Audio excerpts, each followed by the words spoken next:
Most founders don't hire wrong. They install wrong. They never define the lane. They never define the 90-day win. And when they panic and replace the hire, they repeat the same mistake. It's just a new person, same confusion, different face. Most founders think hiring is the hard part, but it's not. Onboarding is. I've watched solid hires fail in 60 days, and not because they were incapable, but because they were dropped into chaos with a Slack login and a prayer, and then we blame them. So in this video, I'm going to show you exactly how we onboard inside our portfolio so that success is obvious and not subjective. And if you do this right, you will know within 30 to 90 days whether you hired wrong or you just onboarded weak. I'm Summer Mulder, and I've built and scaled multiple seven-figure companies. Now I operate across 9 companies inside our portfolio. And at this level, onboarding is not just HR, it's leverage installation. Here's what most founders do. They hire someone, they feel relief, they throw them into meetings, they forward a few documents, and then they say things like, "Let me know if you have any questions." And then they wait. That's not onboarding, that's abandonment. If the seat wasn't crystal clear before they hire, it's not magically going to become clear after. And when expectations are fuzzy, you can bet that performance becomes emotional. And that's where trust erodes. So onboarding has one job.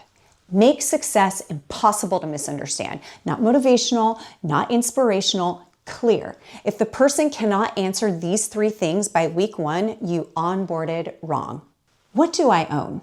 What does winning look like? And what decisions can I make without asking? If they don't know the answers to those questions, they're going to hesitate. And hesitation is going to look like underperformance. Step 1, this is where we define the 90-day win before day 1. See, here's what most founders do. They hire someone and they feel a sense of relief. They throw them into meetings, they forward a few documents, and then they say things like, "Let me know if you have any questions." And then they wait. That is not onboarding. That's abandonment. You're just throwing them in and hoping for the best. But if the seat wasn't crystal clear before the hire, it's not magically going to become clear after. And then when those expectations are fuzzy, performance is going to get emotional. And that's where trust erodes. Before someone starts, we want to know what must be true in the next 90 days for this hire to be considered a win. Not they're fitting in well or they're trying hard. I'm talking about specific outcomes. For example, let's say you hired a sales leader. The specifics would be a close rate at 30% or higher. Your pipeline needs to be 100% clean and up to date. You want weekly reporting installed and on time 100%. If it's an ops lead that you hired, you're gonna look at cycle time. Has it improved by 20%? Are scorecards running weekly and 80% on track? If I can't define the 90-day win, we are not ready to onboard because then I'm managing feelings and not performance. Step 2 is all about the clarity of the lane. Most founders will say that someone owns something, but then they're still jumping in. Ownership means this person is the final decision maker in this lane. It means that this person protects the standard. It means that this person owns that metric. If it breaks, it lands with them, not you. Okay, now step 3. This is where you install the scoreboard immediately. I'm talking about week 1. You connect them to the numbers that they're going to own, not generic dashboards. It's their numbers for their role. Because if they can't see whether they're winning weekly, they're just going to default to an activity instead of actual outcomes. An activity fools founders. Scoreboards will remove opinion and emotion, and it keeps everything factual. Step 4 is about the weekly install check. So for the first 30 to 60 days, we don't do vague check-ins like, how are you feeling? We actually ask specific questions. What is on track? What is off track? What decisions are blocked? And what do you need to move faster? And here's the important part. We correct early. Calm, direct, consistent. If you wait until month 3 to say, something feels off, that's on you. Weak early correction creates surprise exits later, and not to mention, you're training a culture you said you didn't want. Step 5, and this is so important. Do they protect the standard when I'm not in the room? Do they call out the drift? Do they push back on mediocrity? And do they make decisions aligned with the vision?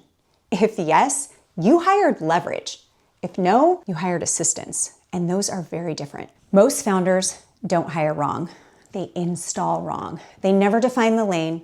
They never define the 90-day win. And they never give authority. They never attach real numbers. So they can't tell if it's a wrong person or if it was wrong onboarding. And when they panic and replace the hire, they repeat the same mistake. It's just a new person, same confusion, different face. At scale, hiring isn't about charisma, it's about clarity. When onboarding is strong, good people accelerate. Mediocre people, they will self-expose. Weak fits, they will reveal themselves quickly.